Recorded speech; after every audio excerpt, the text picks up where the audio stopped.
यह वीडियो भी काल्पनिक है। पिछले वाले की तरह यह भी इमेजिनेशन में देखिए। इसे कृपया करके दिल पे ना लीजिए, कहीं और लीजिए, और फिर भी ऑफेंड हो गए तो स्टार्ट से डिस्क्लेमर वापस देखिए। Thank you. जो मुस्लिम लीडर हैं वो ये कह रहे हैं कि हम तो इतने दरिया दिल हैं, प्रयागराज में जो वक्फ की जमीन थी वो कुंभ का मेला लगाने के लिए हमने मुफ्त में दे दी, तो भी हमारे लोगों को ठेला खोंचा भी नहीं लगाने दे रहे।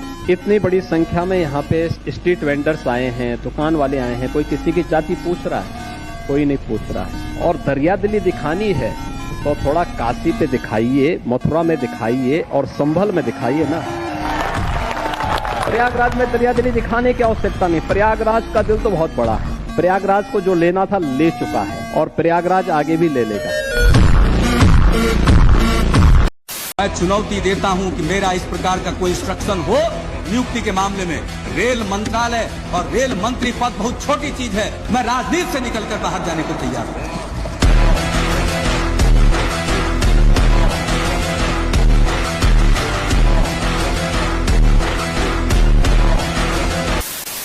भाई का भी एक ही बोलना है कि मतलब अपना कमाओ और खाओ, मेहनत करो। हर नेता की भाई बहन परिवार के दूर दूर के रिश्तेदार भी एक ही उसमें आ जाते हैं। हर आदमी चाहता है कि मैं भी नेता बनूं, तो ये हमारे उसमें नहीं है। तो मुझे लगता है कि सबसे बड़ा योगी वह है जो स्वयं की मेहनत से संतुष्ट है। दूसरों की मेहनत से कुछ प्राप्त करना, और मुझे लगता है सबसे निंदनीय कर्म यही है। एक मुख्यमंत्री के रूप में मैंने अपने राजधर्म का शपथ ली है, परिवार का नहीं। मगर ये भारत माता है कौन? ये है क्या? ये अर्पण की भूमि है, ये तर्पण की भूमि है। इसकी नदी नदी हमारे लिए गंगा है, इसका कंकड़ कंकड़ हमारे लिए शंकर है। सत्ता का खेल तो चलेगा, सरकारें आएंगी जाएंगी, पार्टियां बनेगी बिगड़ेंगी, मगर ये देश रहना चाहिए। इस देश का लोकतंत्र अमर रहना चाहिए। ये मुझ पे आरोप लगा रहे, मैं पढ़ के बोल रहा हूँ। पीएम टेलीप्रॉम्प्टर से बोलते हैं सर, प्राइम मिनिस्टर बोलते हैं। आप अपना पद का मान रखिए सर, उनको उठ के बोलिए माफी मांगेगा। Then I continue my speech. No sir, you have to intervene sir. You are the speaker, you are the speaker of this house. No sir, आपको कंटिन्यूस करना है तो करिए। उनका नाम सदन के रिकॉर्ड से निकाल दिया है। नहीं करना है तो आप डायरेक्शन मत दिए कि उनको माफी मंगाई। आप मुझे डायरेक्शन भी दे सकते हैं। कोई 60 साल पहले जवाहरलाल नेहरू का बात करेगा, दूसरे नेताओं का बात करेगा, तब आप कुछ नहीं बोलेंगे। सब बोलते हैं। मैं 5 साल पहले का डिमोनेटाइजेशन का बात करूंगा तो आप कहेंगे भाई वर्तमान इशू पे बोलिए। बजट सर, ये पक्षपात नहीं चलेगा सर। बजट पे मैं बजट पे ही बोल रहा हूँ। 50 साल पुराने इमरजेंसी का बात कर रहा था, तब आप चुप थे, और अब मैं डिमोनेटाइजेशन का बात कर रहा हूँ, आपको चुप रहे।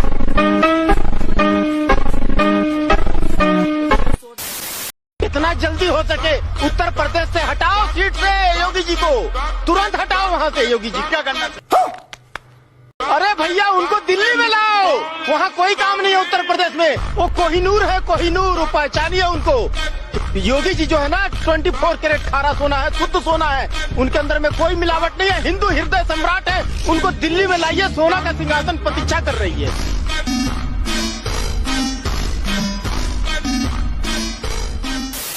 प्रयागराज में भगदड़ के शिकार हुए हैं या फिर विभिन्न रोड एक्सीडेंट के शिकार हुए हैं, सरकार की पूरी संवेदना है, सरकार उनके साथ खड़ी होगी। और इन सभी घटनाओं की जांच करने के लिए इसीलिए सरकार ने एक जुडिशियल कमीशन का गठन भी किया। मैं इस सदन को इस बात के लिए आश्वस्त करना चाहूंगा कि प्रयागराज भगदड़ का कोई गुनाहगार होगा तो बख्शा भी नहीं जाएगा। कोई भी होगा, कहीं भी छुपा होगा, किसी भी स्तर पर होगा, और कितना भी बड़ा क्यों ना हो, वह किसी भी स्थिति में बचेगा नहीं। आप देखना, चुनाव के बाद मोदी जी को तीसरी बार प्रधानमंत्री बनने दीजिए।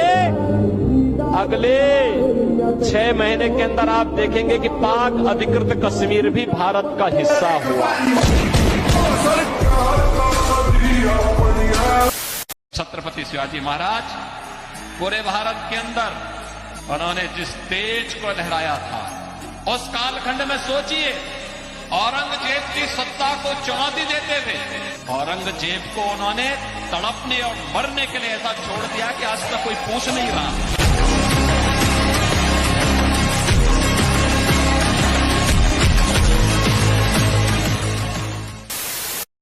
आपकी नजर में शायद मूसेवाला अच्छे होंगे, सलमान अच्छे होंगे, औरों की नजर में भी होंगे, मैं नहीं मानती, क्योंकि लॉरेंस नहीं मानते फर्स्ट ऑफ ऑल। और मेरे हिसाब से मुझे ऐसा लगता है कि कोई भी किसी को ऐसे ही नहीं मार देता सर, मतलब जान से मारना बहुत बड़ी चीज होती है। और जो पर्सन खुद भगवान को इतना मानता हो, जो इतना एडमायर करता हो, मतलब 8-8, 10-10 घंटे पूजा करना बहुत बड़ी बात है सर, बहुत बड़ी बात है, ठीक है। जो पर्सन खुद इतना ज्यादा उनसे कनेक्टेड हो ऊपर वाले से, वो किसी को इस तरीके से मार रहा है, पक्का वो पर्सन गलत है।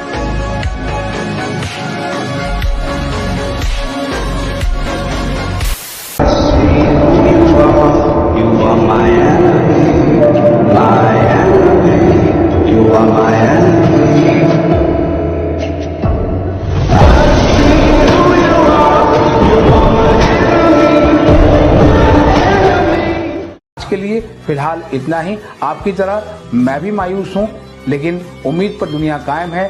दिल दुखा है लेकिन टूटा तो नहीं है, और उम्मीद का दामन छूटा तो नहीं है।